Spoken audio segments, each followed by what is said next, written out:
आखिर शंका गई कहाँ, यही सवाल था कोनिका के मन में। पर शंका की रूह सीधा अपनी बॉडी के पास पहुंची और वापस बॉडी में एंटर कर गई। शंका जागी, एक झटके से उठ के बैठ गई, पसीने से तर। उसके दोस्तों की चीखें, उनका तड़पना, उनकी आत्माओं का नर्क में घूमना, सब कुछ उसकी आंखों के सामने फ्लैश हो रहा था। पर क्या ये सिर्फ एक सपना था? उसके हाथ कांप रहे थे। उसने तुरंत मनिका का नंबर लगाया, फोन उठाया मनिका ने और बोला, तू तू ही श्राप है हम सबके लिए शंका। मनिका की चीख सुनाई दी। जो भी हमने शीना के साथ किया वो हमने 1000 गुना ज्यादा भुगतना पड़ा। मेरा बेटा, मेरा अकेला बेटा एक एक्सीडेंट में चिथड़े हो गए। मेरा पति अपने ही बाथ टब में डूब कर मर गया। ये सब तेरी तांत्रिक शक्तियों की वजह से हुआ है। फोन कट गया। शंका ने रंजू, कैली, तनोहर, माशा, विधि सबको कॉल किया। हर किसी ने उसको दोष दिया। तूने हम सबको बर्बाद कर दिया। उनका जीवन बिखर चुका था, उनके परिवार तबाह हो चुके थे, धन दौलत रख के भी बेकार थी। जो पाप उन्होंने किए थे उनका लेखा जोखा लौट चुका था। लेकिन शंका को यकीन था कि उसने कुछ नहीं किया, या किया। तभी उसकी नजर शीशे पर पड़ी और उसका दिल थम गया। उसकी आंखें वो उसकी नहीं रही थी, पीली बीमार सी चमक। तभी एक ठंडी मरे हुए जैसी आवाज उसके कानों में सरसराई, मामा अब देर हो चुकी है। शंका धीरे से पीछे हटी। उसकी सांसें अटक गई। रूजा उसके सामने खड़ी थी। उसके लंबे बाल आधा चेहरा छुपा रहे थे, पर उसकी मुस्कुराहट वो इंसानी नहीं थी। इतनी बड़ी, इतनी अजीब, जैसे उसके होंठ खिंचकर कान तक पहुंच गए हों। कमरे की रोशनी झिलमिलाने लगी, दीवारें खड़खड़ाने लगी। बेटा, तू ये क्या कह रही है? शंका की आवाज कांप गई। रूजा हंसी। एक अजीब बदशक्ल रूजा हंसी। तू समझ नहीं रही मामा। जो तू सोच रही थी, जो तू बनना चाहती थी, वो सब एक धोखा था।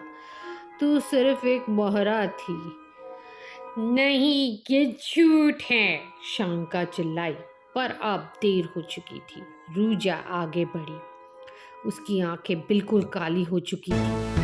शैतान कभी तुझे नहीं चाहता था मामा, वो मुझे चाहता था। मैं असली वेसल हूँ। और अब घर की दीवारें फटने लगी। हवा में जलन की बू फैल गई। शंका पलटकर भागना चाहती थी, पर दरवाजा जोर से बंद हो गया। तभी छुरियां अपने आप हवा में उठ गई और फिर एक चीख, वो चीख जो कभी किसी ने नहीं सुनी, जो सिर्फ नर्क के भेड़िए सुन सकते थे। और एक दिन जब शंकास किचन के किस्से हवा में बिखर गए थे, एक हरी चमकने वाली बॉल जो कभी लूसीफर की स्वीकार की निशानी थी, धूल में मिल चुकी थी। शैतान ने अपना असली वेसल पा लिया था। किचन हमेशा के लिए बंद हो गया था। तो मेरे प्यारे दोस्तों, इससे आपको क्या सबक मिला? मुझे ये सबक मिला कि बुराई हमेशा बाहर से नहीं आती। कभी कभी शैतान हमारे अपनों का रूप में आता है। हमारे कर्म का लेखा जोखा कभी नहीं मिटता। वो बस एक वेसल ढूंढता है जिसके जरिए वापस लौट सके। गुनगुन का लालच उसी के पति के रूप में वापस आया, जो उसकी बर्बादी का कारण बना। मानिका ने दूसरों की जिंदगी जहर बनाई और उसका पाप उसके बच्चों के रूप में लौट आया। विधि ने निर्दोषों के साथ छल किया और उसका कर्म उसकी सास के रूप में लौट आया। रंजू ने हर किसी के जीवन में पाप फैलाया, पर उसकी ही माँ उसका श्राप बनी। माशा ने काले जादू खेला, पर उसकी पूरे खानदान ही बर्बाद हो गया। तनूहर अपनी ईगो और घमंड का शिकार बना, लेकिन उसकी बेचारी पत्नी को उसकी सजा भुगतनी पड़ी। शांका सोचती रही कि वो अंधेरों की रानी है, पर उसकी अपनी बेटी रूजा शैतान का असली वेसल थी। कर्मा न कभी भूलता है न माफ करता है। ये सजा नहीं, संतुलन है।